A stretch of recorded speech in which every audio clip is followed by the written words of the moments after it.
This week on Reliving the Extreme, we are discussing the episode of ECW from May the 9th, 1995. Nate Maxson, your host, here with you, along with my brother Aaron. Hey. And Mr. Chad Austin. I can't even find these goddamn notes. I have one page. Was it Hostile City Showdown? No. No. But last week, you guys discussed Hostile City Showdown, and that's why we skipped a couple of weeks of the TV show, because there were 2 weeks of the TV show that was pretty much just footage from Hostile City Showdown. Dude, how did ECW get away with this? Thank you, Mitchell, for filling in for me. Yeah, I wonder that too. Like, I wonder how were they selling videos when they were just showing you the shit on TV for free, you know? all right, Aaron, let's do the math, okay? Let's pretend to do the math. Okay, you're on Sports Channel Florida, right? Wasn't that their big channel at the time? Sports Channel Florida? Sports Channel Florida, and then what was it? America One or something like that? Oh, yeah, okay. All right. I'm just saying Sports Channel, the first one. Mm-hmm. The one that we're talking about now because of Florida is in this episode. Right. But what do you think like the listenership was for that? I bet you it wasn't even 35,000 people. I bet you it wasn't, right? No. And they had the Feinstein tape business selling all the tapes out of there. Like that was this is like what is like spawning this whole entire stuff with the whole underground ECW tape movement right now. Yeah, and I guess I didn't think about that too. You did have that this time in 1995 and 1994. You're talking about you're still in the heyday of tape trading. So yeah, I mean, I guess I didn't take that into account. That there are probably plenty of people around the country that didn't actually get to see the ECW TV show, but they're reading about it in the newsletters or in the magazines, and they can order the tapes and get to see it. So yeah, I mean that's a fair point too. The tape trading, I didn't think about that. Take that into account. It was also a big plus. And Aaron, I'd like to get your opinion on this. That I thought it was a great difference from the actual TV video presentation of ECW being in Florida. Yeah, it was cool seeing them somewhere else. And with the tape thing, it's like you're only seeing, like, I didn't watch those episodes because you told me I didn't have to, but I'm assuming it was clips. Yeah, mainly clips. So it's like, oh yeah, Eddie Guerrero and Dean Malenko had a 30-minute match, and we're gonna show you like 2 minutes of it, but if 7.5, probably, yeah, 7.5. If you want to see the whole thing, fucking buy our tape, you know. So I get that aspect of it, but it's also don't just be like, oh, you can only exclusively see this in the fucking arena or whatever, and it's like, you just it's recap championship wrestling. I mean, we're gonna like you just showed us like. We have to watch it because you said, oh, they just showed us clips of the fucking show they're trying to sell us a tape for. But in this show, they do a recap of the recap of the recap. Yeah. Oh, yeah. And I have that. I have a note on that. Yes. Oh, do you have a note? Do you have the note? I don't have the note. Do you note. have the note that's going to make the note of the show that Aaron didn't wrote? Do you have it? Do you have it? Come on, Chief. I think tell me you have it. It feels to me like you have it, Mr. Austin. Aaron just put a hat on a hat. The hat on the hat. Put another hat on it. Yeah, there he did. He's the cat on the hat on the hat. That's what he just did right there. Before we dig into this, the triple hat. Yeah. The hat trick. The three-way hat. Before we get into this show from this week, I want to thank Mitchell for filling in for me. Did you clean your chair off at least? He didn't get to be in my chair. He got to be in his own chair. What? It came over your house and shit? Probably a love seat, actually. It came over your house and stuff? No. Oh, all right. Jesus. What's going on over there? But we start. Actually, I wrote down a note because I wanted to see. I went in to look at the Pro Wrestling Torch from this week back then because that audience just looks so big. I was like, I wanted to see what we were dealing with as far as attendance goes, and actually, this Florida audience at the Fort Lauderdale Arena is actually the biggest audience in ECW's history up to that point. There were 1,250 people in that building. I heard that. I heard that, and Paul said that, and I guess I have no reason to not believe it because Paul said it. He actually said 1,200 people, and me was just like, "There's no chance." There's no chance. This is the same building that I'm sure they went to it after this too, but this is the same building they're going to be in like '97 when they did that WrestlePalooza where Jake Roberts was there and Sandman chased people with like the fucking ambulance and all that shit. It's the same. It's the same building. It's a big building. Yeah, of course it is. I believe it. Yeah, I was amazed, man. Like, I mean, I shook my head and was like, no shit. Yeah, because the reason I went and looked at it to see what it was I wanted to see, was this footage from a show, just an ECW show, or were they on some kind of super show with another? You know what I mean? I just wanted to see what was the draw here. Why were there so many people there? And it was straight up just an ECW show. They were totally in Florida because I was in Pensacola, and I had taken 8 days of bookings to Pensacola, while ECW was going to Florida. It was the same exact time frame, but I had already gotten booked prior before I got the ECW. Matter of fact, me and Hack Myers were talking about it. And I was like, dude, he's like, are you going to Florida? I said, no, I'm already going to be in Pensacola. I'm going to Mobile, and I got all these stuff. He's like, so you're not doing the ECW shows? And I even said, well, maybe I might make the Davies show. Maybe I'll try to. That was the one where the ring broke, like that show. But yeah, I mean, it was a coincidence that I could have been in Florida with ECW, but you know what? They didn't fly me down there. You know, right? If I would have drove all the way to the show and worked there, Paulie would have took it as, all right, I drove all the way down here from Florida. To, you know what I mean, to be on the show. Isn't this Florida loop for them too? The one where the Florida fans threw all the chairs in the ring to the point where the Public Enemy was asking them not to please stop. It was Ocala. It was Ocala, Florida. It's somewhere in between like whatever Central Florida is and like Jacksonville. It's some little fucking shitty place called Ocala, Florida, where the guy started throwing all the chairs and the fucking Public Enemy were jabronis and just laid there, covered up. Fucking hams. Well, we start off. Just left. I would have just rolled the fuck out of there. Yeah, get me the fuck out of here. Yeah, that's. I would just say, who's responsible for this? I'm out of here. We start off the TV show here with a promo from Cactus Jack talking about facing the Sandman for the ECW championship on this show. And this whole segment I thought was shot weird.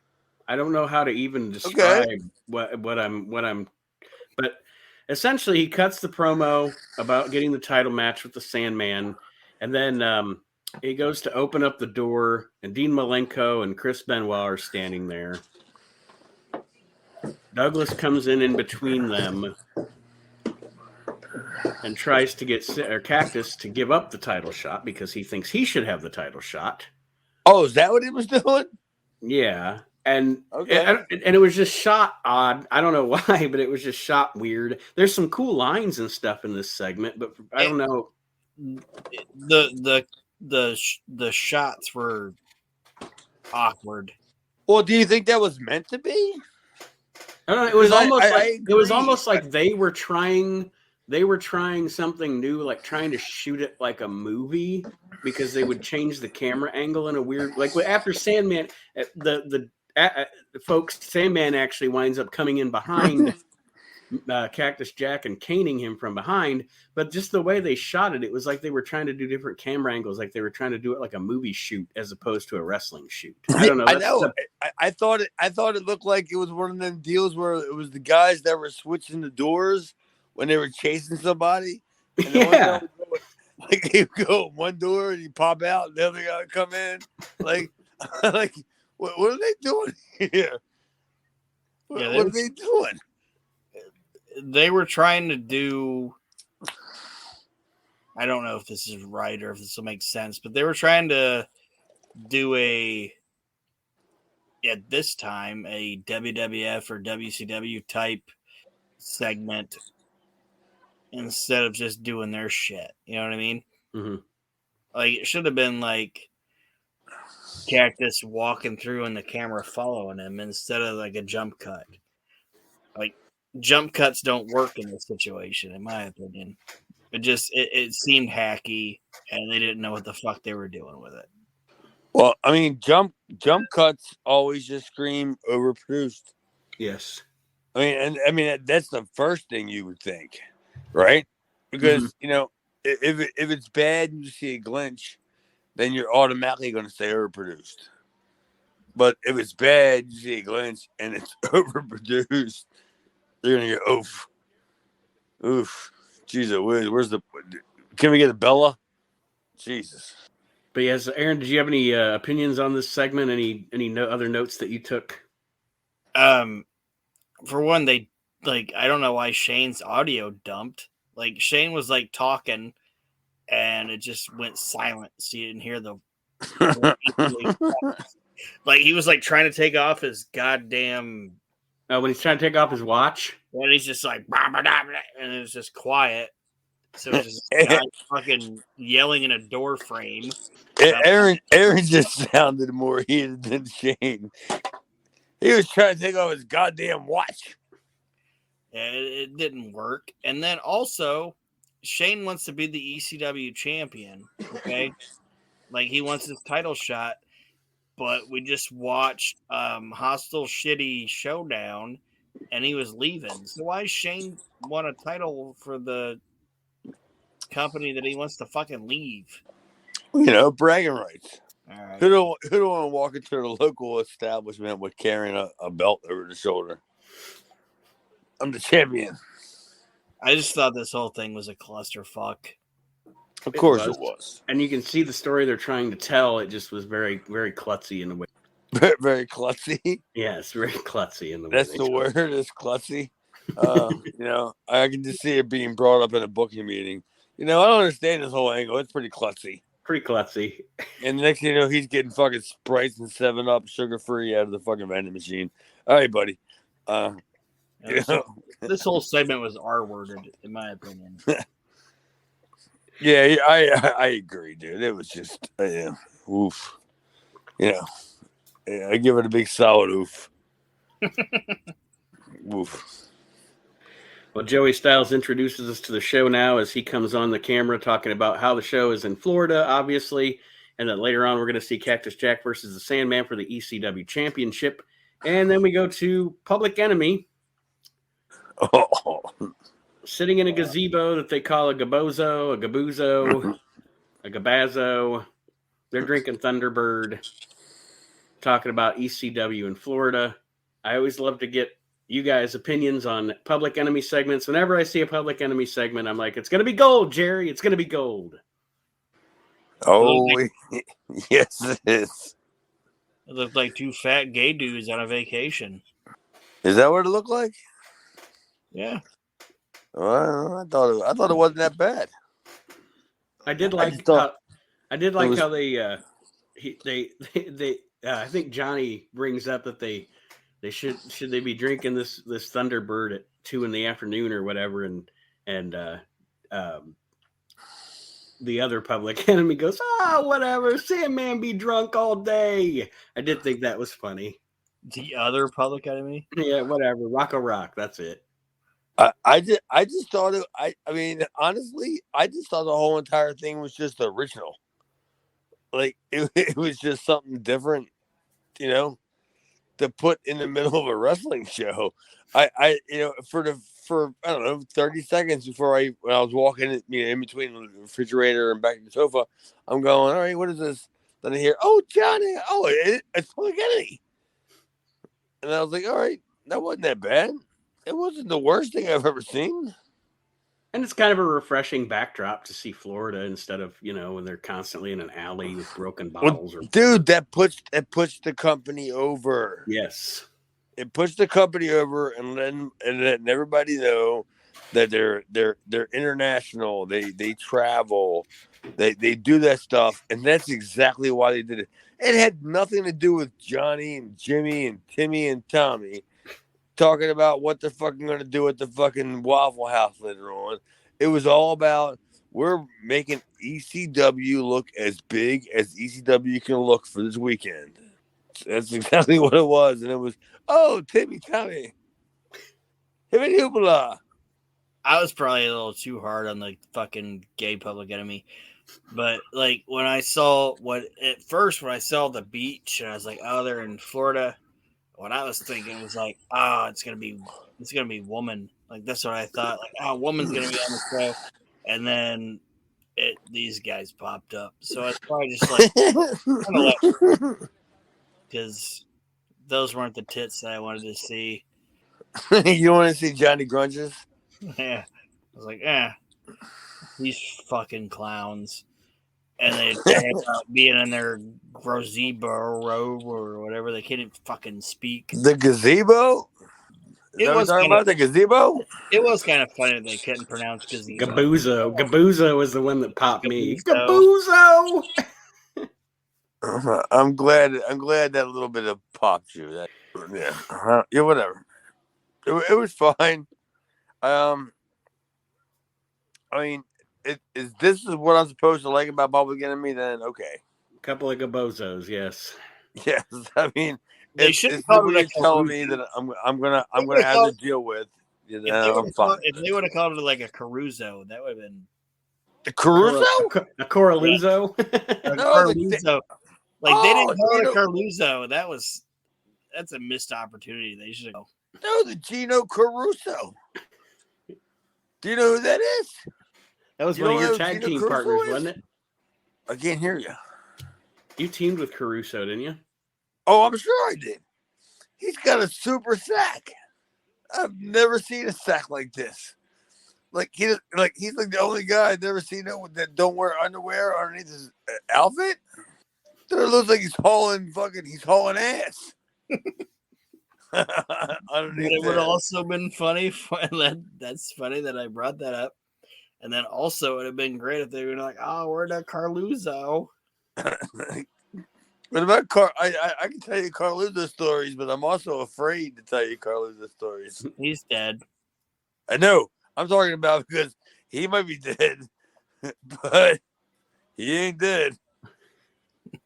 I can tell you stories about Carluzo, but about 3 hours from now, I got a knock on my door going. I was just say, yeah, he may be dead, but he's Vito Corleone dead. Yeah, don't tell those stories anymore, man. And some fucking guy will go on your stupid podcast. Okay, sir. Yeah, Jimmy 2 times listening to your podcast. He heard you talking about Corluso. It ain't Jimmy 2 times. It's half-ass about 2 times. That's what his name is outside the house. He's ready to. Well, let's move on. The next thing we see here, yes, is Joey Styles again talking about how the ECW wrestlers were at some club in Florida. I didn't write the name down. Was it Killian's or something like that? Killian's Rock Cafe. Killian's Rock Cafe. Yeah, I Googled it to see how long it would take me to drive there. But it's no longer in business. I'm sure it's not. I Googled it. I typed in Killian's Rock Cafe, and it said permanently closed in red letters. Wow. So then I Googled it a little bit more, and they did actually have rock shows there, Okay, like they had performances, and the last performance they had was in '95. So it No. was shortly after this. And Ugly Kid Joe. the last band they had performed there was Warrant. Oof. Oh, trifecta of bad talent. Cherry Pie, we're Warrant. closed. Yeah. After Warrant, they closed. Yeah. After that, Well, I mean, we're done. dude, who's got a bigger name of shutting down bars than Warrant? Dude, they're closing them left and right over here. He went Firebird. Yeah, fuck this. Owner of Little Guido and fucking JT served it. I wonder if Warren is like taking document of this. You know, they're gonna like we're the only rock and roll band that shut down. Multiple restaurants, bars, eateries, haberdasheries, hatcheries. We're just shutting down people left and right over here. They always call us in when they want to close down a Cracker Barrel. Yeah. I can just see the guy from the lead singer like on the stage, like, do you want to rock or do you want to crack? Do you want to crack? And he does the chicken wing thing. Cockle doodle doo. All right. Yeah. Speaking of Killians, then they show us a 15-second clip of Stevie Richards acting like an idiot at the Killians, and then pretty darn good tag team match coming up here. It's Chris Benoit and Dean Malenko against Norman Smiley and Mikey Whipwreck. All right. I'm not going first. The show looked really good on camera because it was bright. They had a bigger audience. It was well shot. There's a few of the takeaways I got from watching this match other than the match itself. It's just probably maybe the best looking presentation they've had so far. Good job, man. Good job. No, I mean, good job in noticing that. Mm-hmm. It just, you can just tell a stark difference. And that's not saying that the ECW arena had a cool, gritty feeling. It had a cool, gritty look to it, but this looks slick. This looked the slickest that their productions looked so far. No, the ECW arena didn't have a great feeling, a great look to it. It just had a great feeling to it, and the look became later. But yeah, but I know what you're saying. But yeah, it took 1,000 people in the ECW arena to make people recognize the ECW arena. But that building they're talking about now in Florida, that was a great building. Good job, man. Yeah, Aaron. The match itself was good, but the main note I had was that Norman Smiley was fucking jacked in 1995. That dude was a fucking athlete, man. Like the shit that he could do and the way he looked and everything, like a lot of like neck presses and all kinds of shit. Like Norman Smiley. Don't sleep on that dude with his fucking talent. And did you know? I think Chris Benoit got legitimately pissed at Smiley for that first crack he gave him on his chest, because he gave him that crack and Benoit gave him a look. And I mean, they could have been working, but I'm pretty sure they went stiff on each other for a few seconds. I don't know if you guys noticed that or not. But. Oh, I had no problem believing that at all. Because he cracks Benoit, and Benoit's like, "Oh, okay, this is where we're at. All right." It's dude. I can totally see how this went. It was Benoit or Eddie that got him his job, and clearly he probably I could see where I could book him, but you could probably see where he was like, I'm only here for a minute, and Benoit was like, you know what, we're gonna do this deal. I'm going to get you over. And if you can get yourself over, you might have a job. And they just chopped each other. And it became like everybody in the locker room was like, they were like doing the whole cringe thing when he did it. Everybody was doing and even though they weren't even getting chopped, it was just because they saw it going on, that kind of crap. But just that's the main thing I got from it was that it was a good solid tag team match, and fucking Norm looked fucking jacked to the gills. And, terrible though, just terrible. And that dude is a unsung talent in wrestling, in my opinion. Norm? Yeah. I don't know. I disagree. I think Norm he's a better teacher than he is a wrestler. He totally is. Because I got his stuff from 1991 from like Mexico, and he's a luchador, and he just looks like Rufus R. Jones, like standing out there, and he doesn't have like the American style. He doesn't know anything about that. You know what I mean? So it's hard to get behind him when you don't see him. He's not Rufus R. Jones. Rufus. He's Norman Smiley. So he's better than that. But I don't watch that crap, and I don't understand why it takes 48 minutes to have a match. You clowns. Jesus. The other spots that I noticed, there's good back and forth really between Benoit and Smiley, and then Malenko and Mikey get in the ring, and Mikey, he gets torn apart by Malenko for a while, makes a little comeback, but he had a really cool Frank and Mikey spot on Benoit. That was cool. That was a great spot they did. Yeah, Mikey was a lot like me. Like I said it on last week's show. When I do a Frankensteiner, I can't. I'm heavy, man. I'm heavy. When I do a Frankensteiner, you got to go with me. You don't anticipate you just catching me, and then you know what I mean. Then rolling. And Mikey was the same way, but Mikey was way smaller than me. But he still did it great, man. Mikey did a great job. Mikey's Hurricane Runners were pretty good, man. I really like them. The finish of the match comes with Benoit getting the roll up and pulling the tights of Mikey Whipwreck. So Benoit and Malenko get the win in this match. And like I said, it sounded like you guys agreed. I thought this was a good match. I enjoyed it. I think it was worth putting on the show. And especially when I yeah. Hey, we got 22 minutes to film. Yeah. We'll throw one of them fucking like bald-headed commercials on there. We can get your hair, and then we'll show this match. All right, hey. That's Raven still booking.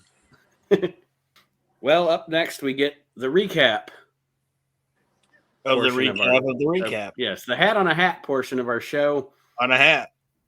As they show us. Yeah. The fucking Guanos of the recap. Fuck yeah.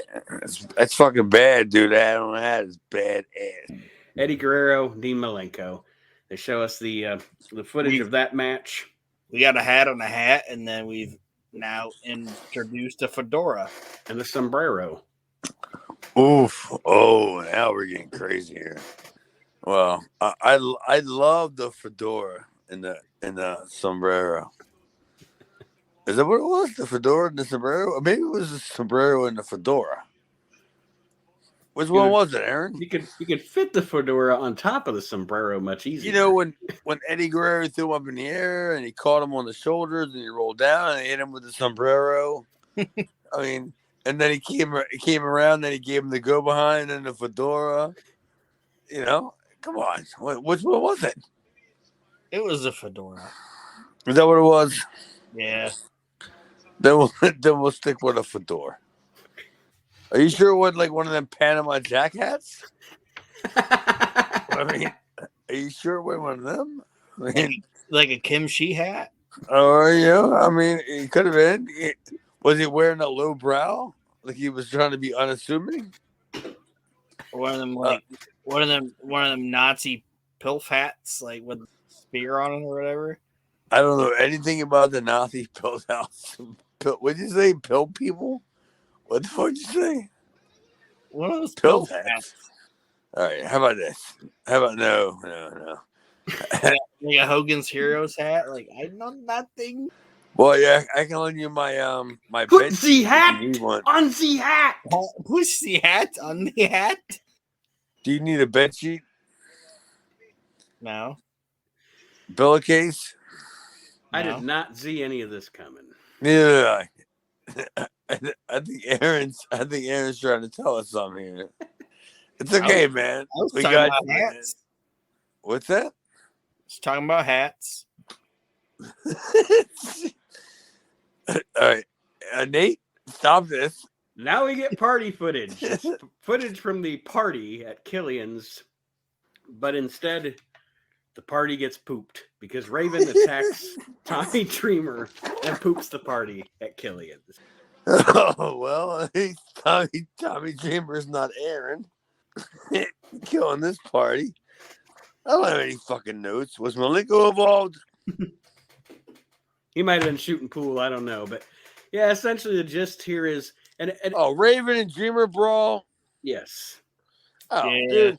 Like, I mean, seriously, Nate. I mean, this is what they're gonna do every time they get the opportunity to put these two guys, within the same building.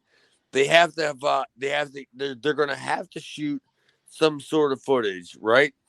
Yes. Because you're trying to get over the fact that this is a blood feud. These guys absolutely hate each other. So yeah, you would try to, as much as you could, put out in the public that they can't even be in the same building without some sort of a confrontation. But it makes sense, but it's also kind of stupid too, in the same sense that I'm working for the same company this guy's working for, and then we're going to be in the same territory. We're in Florida for the same weekend. Well, we got to fight. But yeah, I get it. I like it. I think it's the way it's supposed to be. I mean, it's good booking for 19, whatever it is, 95 kind of thing. It kind of keeps the Raven Dreamer thing going. And I applaud it. It's fine with me. And by mentioning the fact that the wrestlers were hanging out with fans and stuff at the bar, and then showing the footage of Stevie Killian's earlier. Rock Cafe. The Rock Cafe. I have been corrected. But the other thing that I appreciate about that is it gives a logical reason for why the camera was there. Because I hate when a camera just happens to be, so at least they gave us a reason for the camera to be there instead of just this fight broke out and we just happen to have a camera there. I've always said, I've said it years and years ago, the camera should be everywhere. And remember back in just say 90, what was it, 96, 97? I don't know. When was the business down? The downturn, the business? Probably 95? late 93 through 98. Okay, yeah, around that. I'll agree with that. That I always said that they should have treated Monday Night Raw like it was a house brand. And every night should have been the Monday Night Raw. Mm-hmm. At a different territory. I'm not saying you had to have Vince and, all the big stars. But imagine just how easy it would have been if you would have just treated the house show like it was the Monday Night Raw. You would have, interviews and a bunch of, right, crappy matches, where the fans would have went home that was pretty cool. We thought we were going to see a crappy house show. We got a saw TV. a Monday Night Raw. Right, exactly. Mm-hmm. That's what I thought. Crockett would have done the same thing too, and I thought they would have benefited way better back in the day. But whatever, that's back in the day.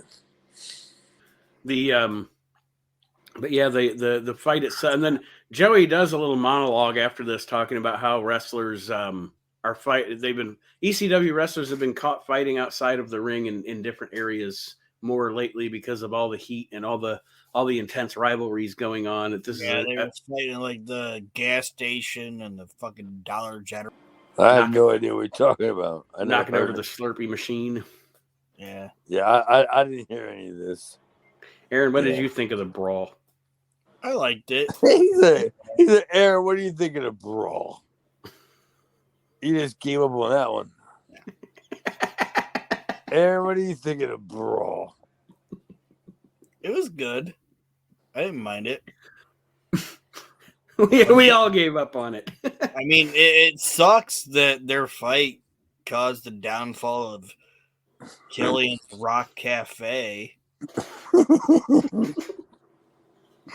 Like Skid Row or whatever tried to perform, and these fucking idiots got in this fight and fucking ruined it. And they had to shut the place down. Like, they put a guy out of business, for Christ's sakes. He put a guy out of business? Yeah. Were those John Taffer? Killian had to shut his business down because Tommy and Raven had a fucking beef. Then 6 months later, he hung himself. It's a terrible story. Fucking wow. What a he story. fucking parodying himself. It was fucking over for Killian. God damn. This fucking Aaron. I mean, I never knew you had so much of association with this guy. Yeah. I mean, one day the AWA will survive. Don't worry about it. It's coming back. Killian's family dialed the number. What are you talking about? What Killian? Killian, he owned the Rock Cafe, and Tommy Dreamer and Raven busted the whole fucking place up, and Killian's family tried to call the fucking number, and it was just a house guest. He was like, I don't know. What about Buck? Was it Buck Robley? I think it was Frank Hickey. Frank Hickey, Spaceman Frank Hickey. As long as it wasn't Buck like Zumhoff. 1959. I don't think it was Spaceman Frank Hickey. Was it come on, you gotta give me something better than that. Will Brown. What? Did you say D'Lo Brown? D'Lo Brown. That's the best you got? Okay. I mean, you ever heard of Ernie Ladd? I've heard of him. Johnny Rich. His shoes covers the ground that he walks on. I don't know if you know that or not. What the fuck are you talking about? I'm talking about the guy. Rest in peace, Killian. The next thing we have here on the show is our main event. Aaron's just yelling out names. Pretty bad. Ox Bacon. Umaga. Super Destroyer Mark II. One of the deuces. Domino. Super crazy. What the fuck are you doing over there? I'm just saying, Killian murdered himself because this fucking establishment went under. Nobody knows these people. Who's Killian? He owns Nobody knows these people. Nobody knows me. Is it John Taffer? Is he going to rescue his bar? This bar is dead. Like Killian, like whatever your buddy his name is. Good night. They've opened it up. They've opened it up to new management, and now it's called Mitchell's. Have we even started the show yet? The main event of the show is the Sandman versus Cactus Jack, and what I like to call, as I was watching it, let's see how many times we can concuss each other in a match. Right. And these two guys are every time they work each other, it looks like somebody's getting. Well, I mean, I mean, in this situation, it is what it is, because you gotta look around and go, we have a limited crew. You know what? We have a battle royal, a couple of matches, tag team match, whatever, blah blah blah. And we have to have a main event match, and that's Cactus and Sandman. Mm-hmm. So Paul had to have gone and said, look, this is the way that it is. We have a 7-8, match card. Go ahead, Aaron. Yeah, if you agree. I was just saying, I in no way dislike the match. Like for what the insanity is of watching these two go at each other, it's entertaining. But of course, But it is sometimes cringy when you see some of the chair shots and stuff that they take. You can like there's a chair shot in here. Sandman just wings that chair. Yeah, that chair shot was fucking ridiculous. It was Where careless. He just one-armed it right in the cactus's head. That was fucking stupid. I personally, and this has nothing to do with you guys. You guys can have your opinion. I don't care. I take them chair shots. I took them chair shots, and I'd probably do them again, depending on who was doing them. You know, I can see myself doing them again against somebody and just go, just fucking do it flat. You know, don't throw it half-ass. You know, where it's all sloppy. You know, believe me, I probably wouldn't say to John Moxley, but somebody that I would trust. Yeah, just throw it at me, man. Were you ever in a situation in the ring with a weapon involved, whether it be a chair or whatever it might be, where you were pissed, by the way, that someone treated you? You know? Oh no, I can't say that I was pissed. No. Brian Christopher was probably the closest, but it wasn't really his fault either. He bashed my partner with a trash can, and then he tried to spin the trash can around and to hit me with it. But when he hit me with it, he where he crushed him, you know what I mean, where a trash can smashed that, right? It cut me in the head. So he got you with the jagged end where it had bent. Yeah. I mean, but it didn't kill me, right? And it really wasn't his fault. It was just where it landed. Oh yeah, of course, yeah. And then me and my partner were laying outside the ring, and excuse me, and I'm looking at him and I said, Dino, you're fucking bleeding, man, because he was like gushing blood. And he looks at me and he goes, you're bleeding. And then I pulled a fucking sissy panic and I just yelled, I'm bleeding. And then I just ran back to the locker room like, oh, I'm bleeding because I'm going like, I don't know where it's coming from. This wasn't part of the booking where I was supposed to bleed. And I ran back to the gimmick place and the commissioner goes, you got like a little fucking nick on your head. Like, you know, you're not going to die. I'm yelling, I'm bleeding. And the guy's like, you know, he's bleeding. And Dino's got fucking blood pouring down his face and shit. But no, that spot Nate was talking about, like, I noticed it and I thought it was fucking crazy, but I don't think Hack was trying to, like, I don't think Hack was being irresponsible or whatever. Nah, I think he was supposed to do a chair spot and that. Well, no, when you watch these two work together, you can tell that the understanding was we're going to go out there and just do this. You know, even when Mick it is what it is. When Mick did that cheese grater spot, like at the beginning of it, like, you know, he pulled the cheese grater out of his boot. He didn't even cheese grate Hack. Like, he used the non-grater other side. Yeah, and like Hack could just blade himself if he wanted to. You know what I mean? So like right at the beginning, these guys are gonna go careful with each other. Like like I said, I don't think Sandman was trying to be malicious, malicious or careless or whatever in that. But I enjoyed it, and there's another spot. I thought when fucking Woman the fun, like, I laughed out loud when Woman hit that referee in his fucking head. Yes, that crumpled down. That was so fucking funny. The other thing that I don't know why, but the other thing that sorry, no, I was just gonna say the other thing that stuck out to me was when Sandman brought that table in and Mick threw him into that table. Sandman's fat ass obliterated that table. I've never seen a table come apart like that before. It was like Paulie broke the table on like 4 pieces. Yeah, that was like I've never seen one disintegrate. In my notes, it literally says Sandman goes through a table Kinda. Oh, I don't. He didn't break the table.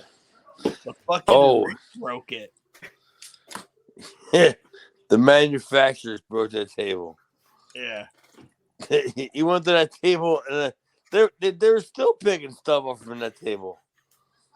Like to this day. he and the table like went through it and broke in parts. In parts? Yeah, you ever watch the movie The Departed when Jack Nicholson's character shoots the lady and then he goes, "Oh, she fell funny." Yeah.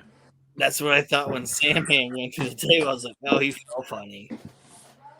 Oh, that's what we always thought the Sandman was. The guy that felt funny. Yeah, he went. That's what we always thought. He went to that table hilariously. We're moving tables around. Well, we need more tables for a Sandman. Why? He felt funny. You look at him out there, he's just sprawled out. All kind of other weapons involved here. Cactus gets choked with a bull rope. There's a boogie board involved. A boogie board? Yeah, there was a boogie board involved. Who got a boogie board? Okay, harkening back to these Sandman days with this gigantic boogie board. This time it was a small one. They went back to Cabrini. But man, when Woman had that fucking referee, ridiculous. Sorry, Aaron. I know I keep cutting you off, but that was the next thing I was going to say. I was going to let you guys talk about the finish here with Sandman is in a sleeper by Cactus Jack, and then Woman Aaron obliterates the referee. Oh, it's so funny. It looked like she hit the dad from fucking Family Ties, and then he just goes down. Who is that fucking ref? I don't know. No idea. I've seen him before in my life. But she hits him, and he's stunned for like a second, and then he just falls right at his fucking stupid face. And it's funny to me. I'm getting to the end of Woman, being useful, as the manager. Mm-hmm. Like, I get it, I got it, I loved it, I wanted it when I got it, but now I'm getting to the point where, all right, now you're just bringing in Damien Demento. Jesus Christ! At this point, you know what I mean? All right, well, now we all know what Boris Zukov's doing on the weekend. Like, I mean, does that make any sense to you guys? She's been there 3 years. Yeah, and I see what you're saying. I see why they were using her because it's name value. I know why they're using her, and I totally would not. I mean, I'm not saying that I don't want her there. I'm just saying like the time has probably come to where it's time to move on. Give her a new client. Yeah, something. Just find something for her because she's been there too long. And it's been, an illustrious, long push kind of thing. I don't know. I only worked there. Well, after this whole thing, Dean Malenko and Chris Benoit come out and beat up Cactus Jack, which, of course, Sandman gets the win. You said Dean Malenko and so-and-so come out and beat up Cactus Jack. And, of course, Sandman gets the win. Gets the win, retains the title. What happened? What happened? Sandman pins. I think he pinned Cactus. What happened was Woman knocked out the stupid referee, and because what was happening was Cactus had Sandman in a sleeper hold, and Sandman was about to drop his arms. Yep. So hit the ref, so he got knocked out, and then Benoit and Malenko came running out because they were advocating for Shane because they didn't want Cactus to win the belt because Shane wants to beat Sandman. So they beat up Cactus, and then Woman ends up dragging Sandman onto Cactus after he's laid out, and she wakes up the referee. And the referee counts 1, 2, 3, and Sandman, who was knocked out, is still the ECW champion. That's right. And then after that, more awkwardness in the locker room, because this is also, not only was that opening segment awkward, this is one of the most awkward looking pull aparts I've ever seen. It's the most polite pull apart ever. Yeah, there you go. Polite pull apart. That's a great way to put it. Dude, Aaron, I think I wrote that down too. That I've never seen a pull apart that was so happy.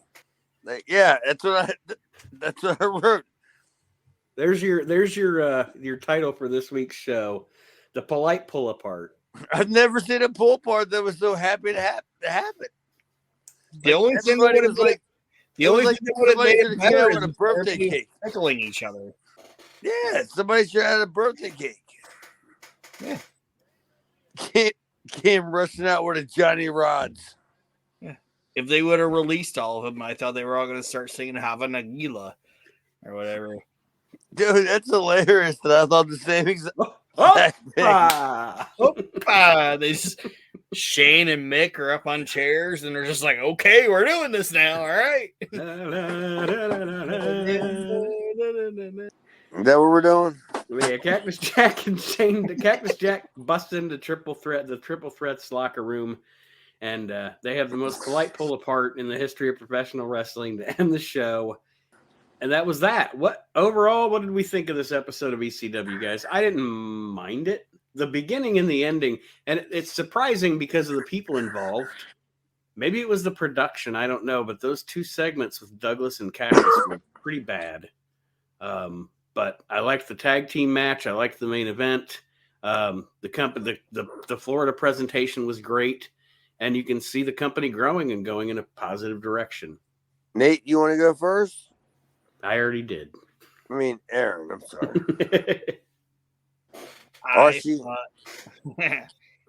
I thought this show was stagnant. It did nothing for me. Oh, see, I had the opposite. I enjoyed it. Yeah. Well, I agree with you, Nate. I like the show, and we've always talked about every time ECW can put themselves in a position to present themselves differently, it always looks better and it means more. Mm-hmm. And I always, in Florida, Florida's a main gimmick, right? It's a main, everybody in Florida, besides hurricanes, they have wrestling. Right, yeah. But the different environment was good, but I just mean like the Cactus Shane thing they're trying to do, it didn't work for me. Well, it's no big deal, Aaron. You can always like it next week. Hopefully I will, but this week you said no, and me and Nate are like against you. Go. Okay. Just take your knife, Jack says. Sleep with this one. Because me and Nate are talking about how great Raw was. And you're going to sit there all sleep time, Bobos. No, they haven't.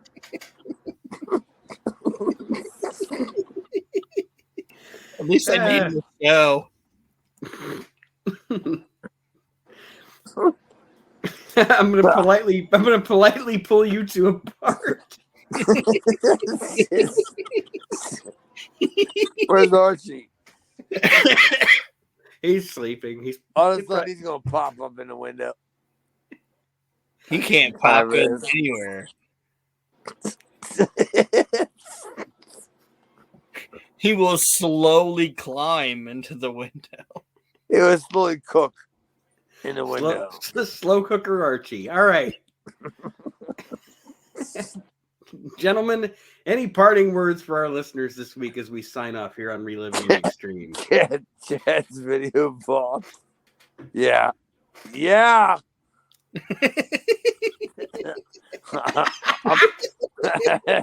As of right now, I'm LA. Good night. Chad's video vault. Yeah. Check out Chad's video vault on Facebook. If you ask to join, Chad will approve it. Don't forget Aaron. Yeah.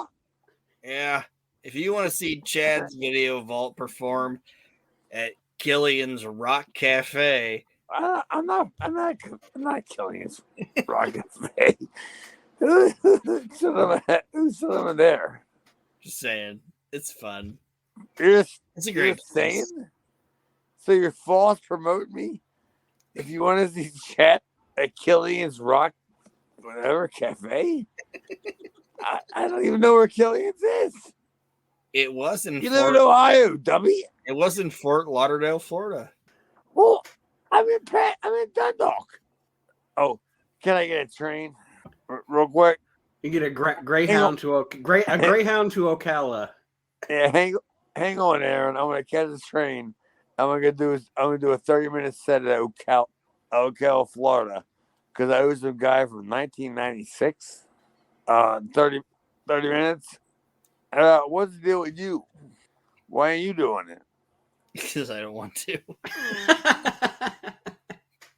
All right, I'm going to sign off now. Thank you, Aaron. Thank you, Chad. Thank you, listeners, for listening to Reliving the Extreme. This is malicious treatment. We will see you next look, week. Don't get me wrong. Aaron's been second-hand booking me for months now. At that Vietnamese fucking kitchen that I went to the other day. Oh, I'm telling you. Oh, don't worry. I'm gonna get you, Aaron. or Nate. I'm telling you, whoever's booking me for all this nonsense. And again, I don't know Braille. Why are they coming to my house trying to get me to teach people Braille? Which every one of you two idiots sign me up for this. I'm gonna fucking get you for that.